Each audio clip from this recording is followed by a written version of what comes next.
विचार केला होता तो आम्ही कधी विचार केला केवढा थाट आहे आमच्या जीवनामध्ये आमच्या वारकऱ्यांना दररोज मिष्टान्नाच्या पंक्ती आहेत महाराज आपण कीर्तनाला आलो तर दररोज मिष्टान्नाच्या पंक्ती आहे दररोज मिष्टान्न खायला आहे आमचे गुरुजी आहेत वाक्य बोलायचे म्हणायचे हरि भगत को 3 गुण हर कोई लागत पाहू खाने को मिष्टान्न ऊपर वैकुंठ जाऊ दररोज मिष्टान्न जेवण आहे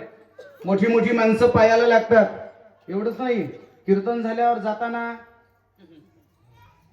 ऐका नाही गप्प बसलात म्हणून विचारलं बाकी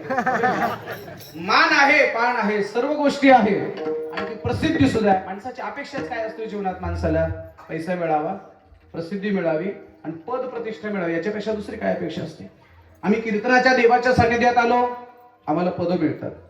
आम्हाला पैसा मिळतो आम्हाला मानपान मिळतो आणि प्रसिद्धी तर एवढी मिळते सांगतो तुम्हाला मी गावला गेलो कथा करत असताना एक जवळच्या आमच्या डॉक्टर साहेबांसारखा एक माणूस माझ्याकडे आला म्हणला महाराज तुम्ही भागवताचा रामायणाचा खूप प्रचार प्रसार करताय तुम्ही खूप मोठं काम करताय तुम्ही भागवताला खूप मोठं केलं प्रेमाने तो वाक्य बोलला मला ते राहवलं नाही म्हणलं बाबा तुमच्या वाक्याचा मी आदरपूर्वक स्वीकार करतो पण मला थोडासा बदल करायचा आहे ते म्हणले काय बदल करायचा आहे तुम्ही असं म्हणालात की मी भागवताला मोठं केलं मला थोडी दुरुस्ती करायची आहे फक्त 700 लोकसंख्येचं गाव आहे माझं रेणापूर तालुक्यात खानापूर 700 लोकसंख्येचं खानापूर नावाचं गाव अख्ख्या महाराष्ट्राला माहित झालं मी भागवताला मोठं केलं नाही मी भागवताच्या जवळ आलो म्हणून भागवताने मला मोठं केलं